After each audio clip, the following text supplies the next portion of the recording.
Bonjour, bonjour, j'espère que vous allez bien. Donc, je me présente Mireille Bangas pour ceux qui ne me connaissent pas.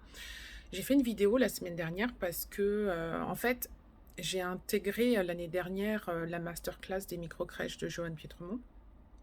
Et en fin, donc, du coup, si vous voulez, d'année, je ne sais pas si on peut dire ça comme ça, il a proposé ses services pour tout ce qui est accompagnement personnalisé à la création de son projet. Donc, du coup, j'ai choisi et j'ai décidé d'être accompagnée parce que je sais que, bon, me concernant, j'ai besoin d'être orientée, guidée, encadrée. Et franchement, voilà, il est disponible, il nous oriente, il nous guide. Ça, de ce côté-là, il y a vraiment pas de souci. Et j'aime avoir des deadlines. Donc du coup, ça me pousse encore à travailler parce que je sais qu'il faut que je rende quelque chose, je sais qu'il faut que j'aboutisse à quelque chose, même si je sais que c'est pour moi. J'ai besoin de cet accompagnement-là, en tout cas. Parce qu'aussi, voilà, la vie fait qu'on a plein d'obligations, voilà, on travaille ou on a des enfants, voilà, il y a des choses à faire. Donc, moi, j'avais besoin de cet accompagnement-là.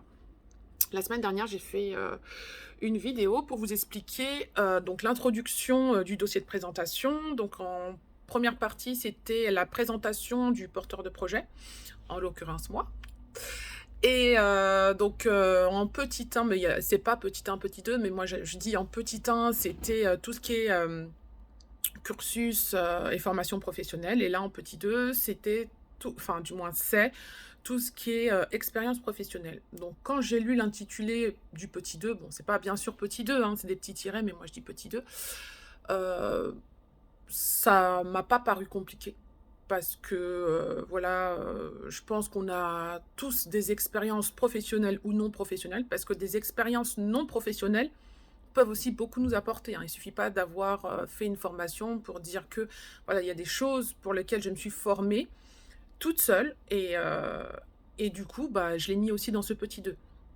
Donc du coup, ça m'a parlé. Qu'est-ce que j'ai fait? En fait, dans la semaine, il y a des jours pour lesquels j'ai dédié en fait quelques heures à mon projet. Et je sais que durant ces journées-là, je dois absolument travailler. Alors, pour me motiver, je prends une phrase de mon mentor, parce que j'ai un mentor, voilà, je suis des gens, il y a des gens qui, voilà, qui m'aident, qui m'orientent aussi, en parallèle de l'accompagnement que je peux avoir. Et mon mentor m'a toujours dit, chaque jour, fais quelque chose qui te rapproche de ton projet. Alors du coup, certes, c'est pas chaque jour, mais c'est durant les journées où j'ai décidé de travailler sur ce projet-là, il faut que je travaille. Parce que sinon, comme il me dit, dans 10 ans, où seras-tu? Toujours à la même place, toujours au même endroit, toujours la tête remplie de rêves. Donc fais quelque chose. Après, du coup, je devais travailler lundi, mais lundi c'était férié, donc du coup je me suis levée ce matin. Donc alors, qu'est-ce que j'ai fait dans la semaine? Dans la semaine dernière, donc du coup j'ai finalisé le petit 1 et j'ai commencé à mettre sur une feuille de papier par ordre chronologique ce que j'ai fait. J'ai mis par ordre chronologique et mon but, c'est pas simplement de définir mes expériences professionnelles, mais de mettre en relation le fait que, certes, je n'ai pas d'expérience dans la petite enfance, hormis bien sûr la formation diplômante CAP que j'ai pu faire, mais tout ce que j'ai fait pourra me servir. C'est ce que j'ai essayé de mettre en évidence dans le petit 2. Donc, ce matin, j'ai continué à travailler sur mon projet et j'ai commencé à sentir une lourdeur, en fait. Et je me suis dit, bah, finis vite, comme ça, ton petit 2, tu l'as fini et tu vas attaquer le petit 3 parce que, voilà, il y a plusieurs étapes à faire. Après, je me suis dit, bah, en fait, si je réagis comme ça, de vouloir vite finir, je ne vais pas réussir à bien mettre en évidence ce que j'ai envie de montrer à celui qui va lire mon projet. Parce qu'il ne suffit pas de décrire j'ai fait ça en telle année, ça en telle année, mais montrer que j'ai les capacités à gérer en fait, même si je ne suis pas dans le métier, mais j'ai ces capacités-là et je suis prête à me former.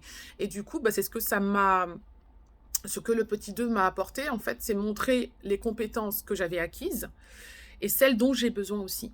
C'est-à-dire que je ne suis pas multitâche, Je sais faire certaines choses, mais il y a d'autres pour lesquelles soit j'aurais besoin d'un accompagnement, d'une formation, soit j'aurais besoin de quelqu'un qui va gérer. Par exemple, tout ce qui est comptabilité, voilà, je vais pas, je sais que je suis dans la paye, mais la partie compta, c'est pas mon domaine.